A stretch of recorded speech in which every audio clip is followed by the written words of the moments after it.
Baik, sidang Dewan Negara diberi maklum proses pemulihan ekonomi negara dijangka berterusan terutama bagi separuh kedua tahun ini.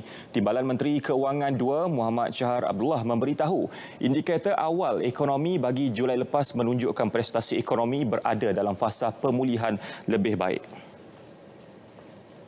Antara indikator yang mungkin boleh saya nyatakan di sini yang telah meningkat berbanding prestasi bulan Jun 2020 termasuklah pertama, kenaikan kadar ekspor 3.1% dari tahun ke tahun.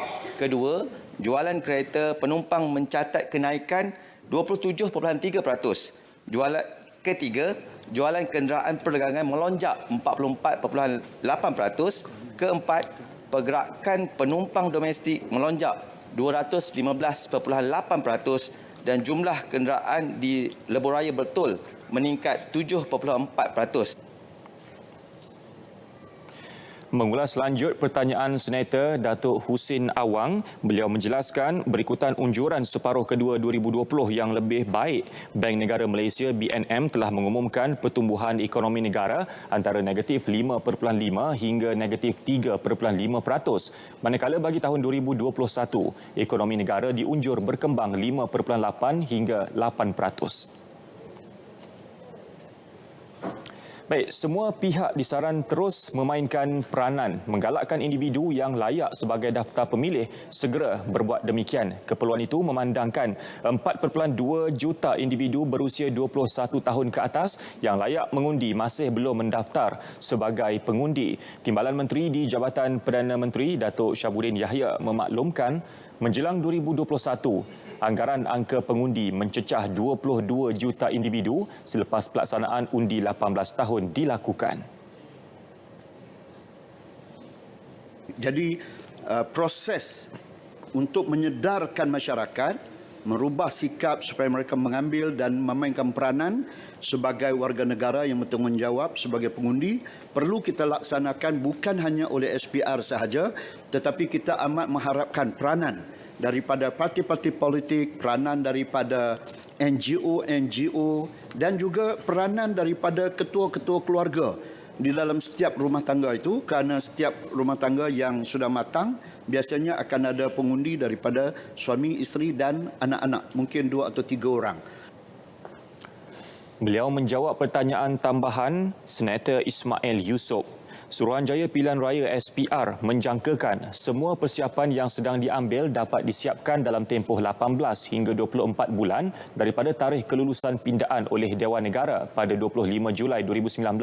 Sehubungan itu, jangkaan tarikh pelaksanaan undi 18 tahun adalah selewat-lewatnya Julai 2021.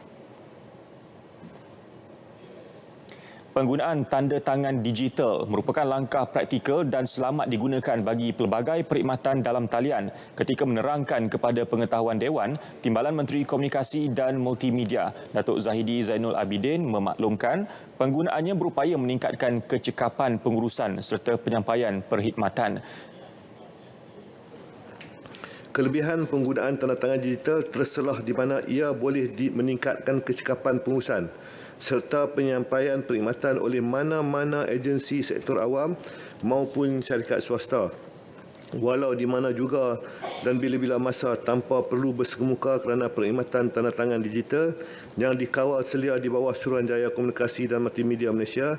Ia juga membolehkan seseorang melakukan transaksi secara digital dengan membuktikan identitinya secara sahih dan menandatangani dokumen yang diperlukan secara dalam talian dengan selamat dan terjamin.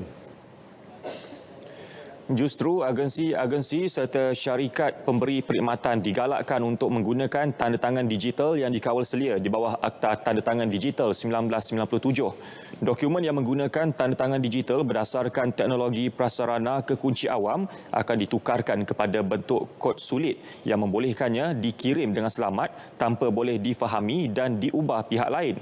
Untuk menggunakan tanda tangan digital, pelanggan terlebih dahulu perlu mendaftar dengan pihak berkuasa pemerakuan PBP dan proses pengesahan identiti secara teliti akan dijalankan. Pertanyaan mengenainya dikemukakan Senator Datuk Lim Pai Hen. Jabatan Pendaftaran Negara JPN sentiasa terbuka untuk mengkaji serta menambah baik ciri-ciri keselamatan MyKad dari semasa ke semasa. Ketika ini, akui Timbalan Menteri Dalam Negeri, Datuk Seri Dr. Ismail Muhammad Said, ciri-ciri keselamatan MyKad sedia ada, dilengkapi ciri-ciri keselamatan bermutu tinggi. MyKad yang sedia ada dilengkapi dengan ciri-ciri keselamatan yang bermutu tinggi serta lebih canggih, di mana yang pertamanya dia terbuat daripada bahan polikarbonat sepenuhnya dan telah diuji ketahanannya di makmal yang diiktiraf.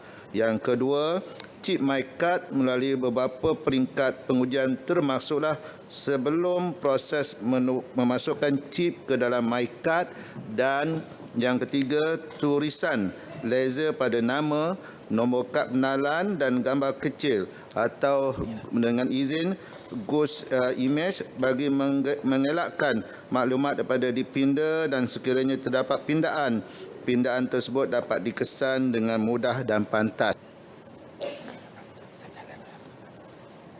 Penjelasan berdasarkan pertanyaan Senator Datuk Muhammad Ali Muhammad.